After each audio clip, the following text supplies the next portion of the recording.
seek and you shall find, or ask and you shall receive. Yeah. Yeah. Those kinds of things.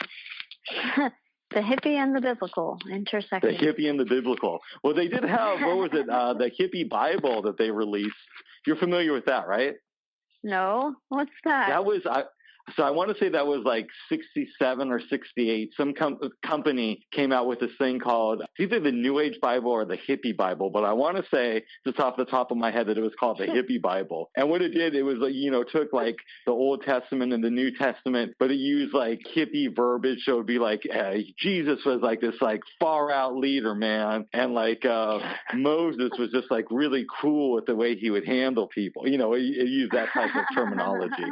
I've actually been thinking about trying to get my hands on a copy of it just to see how it actually reads. Yeah, that would be interesting. The Hippie Bible. That makes sense. Right. Especially with like what was going on back then. And actually, like, my parents, it wasn't in the 60s, but they went to a Bible college, and they were kind of like around that time where like the Grateful Dead was going on and like that whole thing. So it makes sense. Were they Deadheads? Did they go to a lot of the Dead shows? Yeah, I don't know if they were Deadheads, but yeah, I think they went to a few concerts. I mean, my dad grew up in San Francisco, so. Oh shit! So he probably has some stories then. Yeah. I mean, Marin, not really like not the city, San Francisco, but like pretty near it, like that Northern California area, the Bay Area. So. It's an interesting city. I mean, it's still like colorful. As I said, it's so rich now, Yeah. Like before it was kind of. It was sort of like artist. Yeah, now it's sort of like technology people and like more of just like a different crowd, like a wealthier crowd, not so like artsy hippie town. It'd kind of be like if Eugene or Portland was filled up with like computer tech people now. Which probably is going to end up happening eventually. Oh, yeah? Well, I mean, I think Portland for sure. I'm not sure about Eugene, though. Yeah, Eugene's a lot smaller, so that could still remain a artsy place, but yeah. Mm-hmm.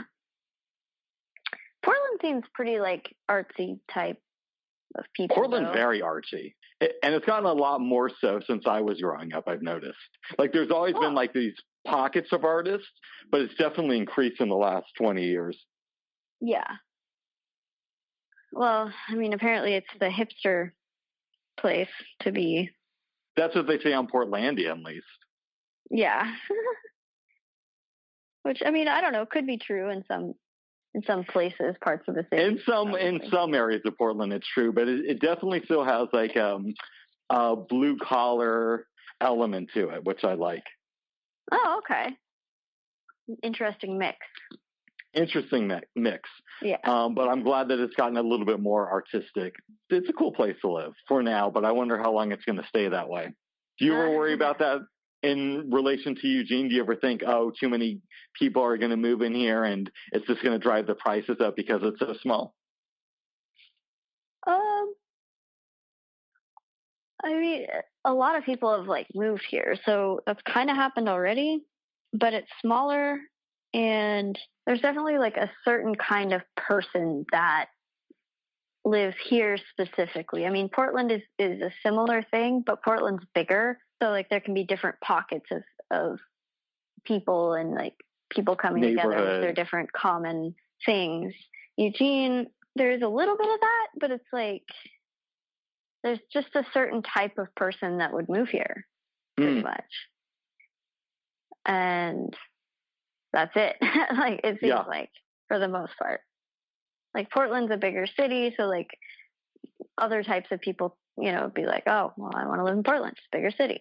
But Eugene, it's a city, but it's not super big, so I don't think it will ever be non-hippie town. I don't think so, anyway. I'd be very confused and a little upset if it changed that much. Like, just a whole bunch of Trump supporters decide to all move to Eugene. Yeah, that would be really weird. I mean, I know they exist here, but they're rare. They're rare, and I think usually they're quiet.